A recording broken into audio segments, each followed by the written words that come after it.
अस्सलाम वालेकुम दोस्तों आज जो वीडियो बनाने लगा हूँ वो ये है कि आप अगर रोज़ाना एक सूट जो है प्रेस करे इस्त्री करे तो एक मंथ में आपका कितना बिल आएगा, कितने यूनिट चलेंगे।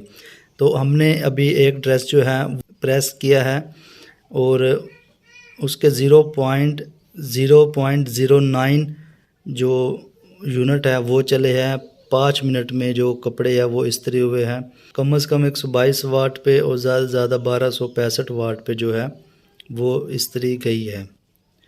तो अब हम इसकी कैलकुलेशन करेंगे मंथ के हिसाब से। एक मंथ में अगर रोज़ाना एक सूट इस्त्री करते हैं तो एक मंथ में आपका बिल कितना होगा, कितने यूनिट इस्त्री लेगा। तो हम इसको कैलकुलेशन कर लेते हैं। 0.097 जो है उसको डेली जो एक ड्रेस है उसके यूनिट बनते हैं और इसको अगर हम मल्टीप्लाई करते हैं 30 दिन से तो जो यूनिट बनते हैं 2.91 मतलब 2.91 यूनिट बनते हैं।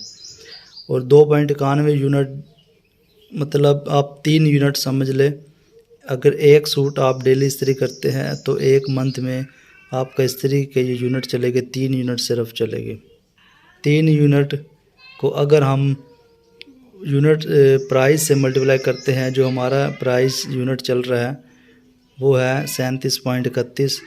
तो अगर हम 37.31 को मल्टीप्लाई करते हैं 2.91 पे तो जो महीने का बिल बनता है वो 108 रुपये बनता है।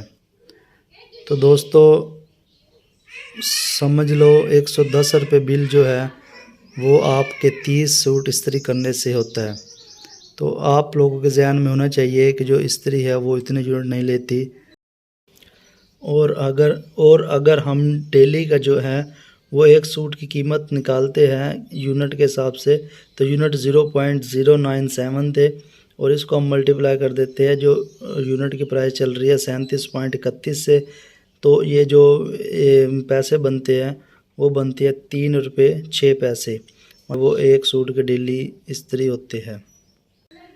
तो दोस्तों मेरी टेक्निकल वीडियोस रोज़ाना डेली बेसिस पे आती रहती है। मेरे चैनल ज़रूर सब्सक्राइब करें, मेहनत लगती है। अपना ख्याल रखिएगा। अल्लाह हाफ़िज़।